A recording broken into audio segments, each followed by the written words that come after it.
So ayun, kumusta mga kanoisy? Welcome back sa ating YouTube channel, Pilipinoisy. So ngayong araw, again, usapang WPS na naman tayo mula kay Melvs Castle. Actually, parang good news itong pamagat ng video natin ngayon. So meron pamagat na China, takbo, target lock, bobombahin na sana. Kaso lumayas ng kusa, nagpapanik. China, kusa umalis eh. So kita nyo guys, na target lock na siya.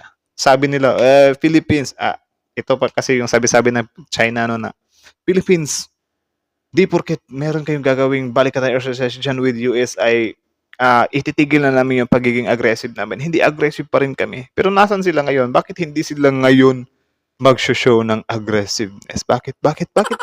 So, yan yung panonood natin bago natin simulan. Melvs Castle, supportahan nyo yan. Tapos, syempre, kung tip nyo ng mga ganitong reaction video, may kasama kayo manood. Huwag nyo na rin kalimutan supportahan yung YouTube channel natin, Pilipinoisy. So, di na natin ito patatagalin pa. Simulan na natin, baka agawin pa ng China. Again, ang title ng video ito, China takbo, target lock na, bobombahin na sana, kaso lumayas ng kusa. Nagpapanik, China kusa, umalis eh. So, like, comment, share, subscribe, start.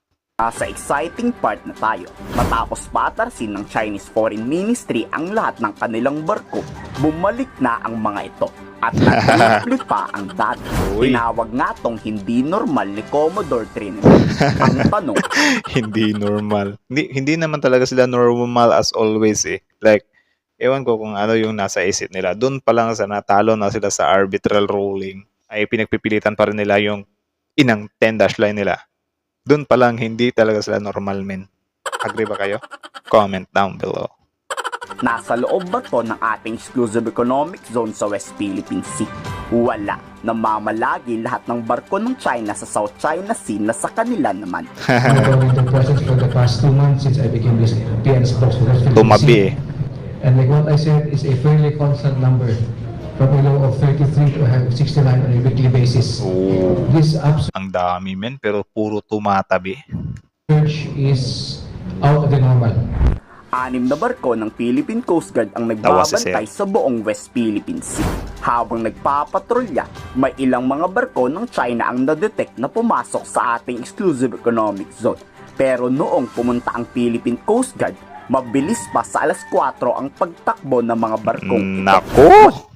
Ba't tumatakbo kayo ngayon? Diba? Nahuli yung galawan nyo. Ito for sure, ito yung balita may na ayaw marinig ng mga Filipino pro-China. Ito yung ayaw nila marinig, men. Like, thinking na nandito nga yung presensya ng ibang bansa. Tapos yung China, naglalaylo sila. Diba? So, it means, malaking sampal sa kanila yan na as long or the more na meron nga tayong kasangga dito, yung China, tatabi, men. Mag-aalangan. Diba? Tapos yan yung gusto nyo. Tingnan nyo kapag mawala na naman yung presensya ng US dito or yung balikatan natin matapos. Dadami at dadami na naman yan. Tapos ngayon nyo sasabihin na hindi talaga tayo need umalay sa US kasi kawawa yung Pilipinas. Magagalit sa atin yung China. Bakit hindi subukan ng China kung talagang galit sila ngayon ba?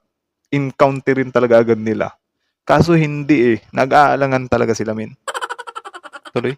Wala nang namataan o nadatnan sa pinagtambayan ng China. Nagkukusa na ang mga Chinese na lumayas sa ating teritoryo. And Naval Forces West were monitoring them, and Westcom dispatched a Coast Guard vessel to intercept them. However, when the Coast Guard vessel got to their track, both ships were gone. Nang iinis nga lang ang mga Chinese, takot nang pumalagyan sa Pilipinas. Puro inis na lang sila ngayon. Nararamdaman yan ng Philippine Navy na nang pipikon na ang mga ito. At wala talagang balak manggulo sa gagawing balikatan exercises 2024. Diba? Do we expect China's interference dun sa balikatan? No. Why, sir? We don't expect. Tapos, alam nyo, bago pa simulan yung balikatan, pinipigilan niya ng mga Filipino pro-China na itigil yung balikatan kasi magagalit lang yung China. Yan yung magiging dahilan na magigirahin tayo ng China. Ganon eh, galit na galit sila. Yung ugat nila nakikita talaga dito. Tapos, sinupalpal lang sila ni Sir. Kaya, no, wala. Hindi gagalaw yung China. Tuloy. Because it is an activity between the US and the Philippines. Historically, the illegal unprovoked, uncalled for actions of China were only against the Philippines. Di ba? Ang malaking tanong ngayon sa Philippine Navy, papaano kung bigla na lang manggulo ang mga Chinese? Hindi raw natatakot dyan ang ating hukbo. May plano na ngang nakalatag dyan pag nang himasok ang mga Chinese. Hindi sinabi kung anong plano to. Pero for sure, ito yung matagal ng pinaplanong sinasagawa ng US Air Force na massive airstrike. Nagsilaglagan na. But do we have contingency measures in case they disrupt or they interfere with the exercise? Yes, there are appropriate measures in place. Grabe na. Napakadami mang Chinese maritime militia sa South China Sea pero walang inaasahang military activities tong gagawin. Bakit? Noon ngang multilateral activities ng US, Japan at Pilipinas wala sila eh. Ngayon Tama, ngayon pa na grabe yung mga armas na dinadalamin. pang punong-puno ng armadong barko ang West Philippine Sea sila papasok. Tama. Malaking kalokohan raw yan pag lumabas ang mga China. Have we anticipated yung increase na to? Kasi sinasabi naman na sa last press con yesterday na we expected yung Chinese presence na they will be showing up. But ito nga, Chinese Maritime Militia. And do you think, sir, possible ba na may mga gawin din silang activities? I don't expect them to do anything illegal Boom. because of the presence of foreign warships. Napakabagis diba? nga I don't expect them to do illegal because of the foreign warships. Yan na yung sagot, Mino. Kita nyo, men. Diba? Tapos sasabihin nyo ngayon na ang presensya ng US yung magkukos na iwa-war tayo ng China. Sobrang labo, men. Alanganin yung China sa Amerika, men. Sobrang alanganin sila. Nagdadalawang isip sila, men. Sinasabi ko sa inyo. Tuloy. ang aksyon ng Philippine Navy. Talagang mas mabuti ng lumaban kaysa maging alipin sa sarili mong bayan. Yan ang pinapanindigan ng AFP. Pero yung iba kaya nating mga kababayan, ganyan rin ba ang pananaw nyo? Ikomento sa baba ang inyong salopin. Yun. So yun, kita nyo naman yun, men. Kita nyo naman yun. Kita nyo naman yun. Malinaw pa sa klaro. Kita nyo naman yun. Kita nyo naman yun. Di ba? Sinasabi ko sa inyo eh. Sinupalpal na kayo ni Sir, men, no? Di, mga pro-China yung sinasabihan natin dito, men. Kasi sobrang men, ewan ko kung saan sila kumukuha talaga ng takot, na kesyo ganyan, kesyo ganto. Kapag ka tayo sa US, magiging aggressive lalo yung China. Yun, nagpakawala sila ng ng mensahe na Philippines, even though you are doing exercises with US, don't expect us to stop being aggressive. Nasaan yung aggressive ngayon? Ipakita nyo nga yung pagiging aggressive nyo. Hindi nyo magawa, di ba? Hindi magawa ng China, men. Hindi magawa ng China. Like, legit talaga. Sabi ni Zero, no, we are not expecting China to do something illegal. Kasi alam nila na kung ano lang yung ng China ba.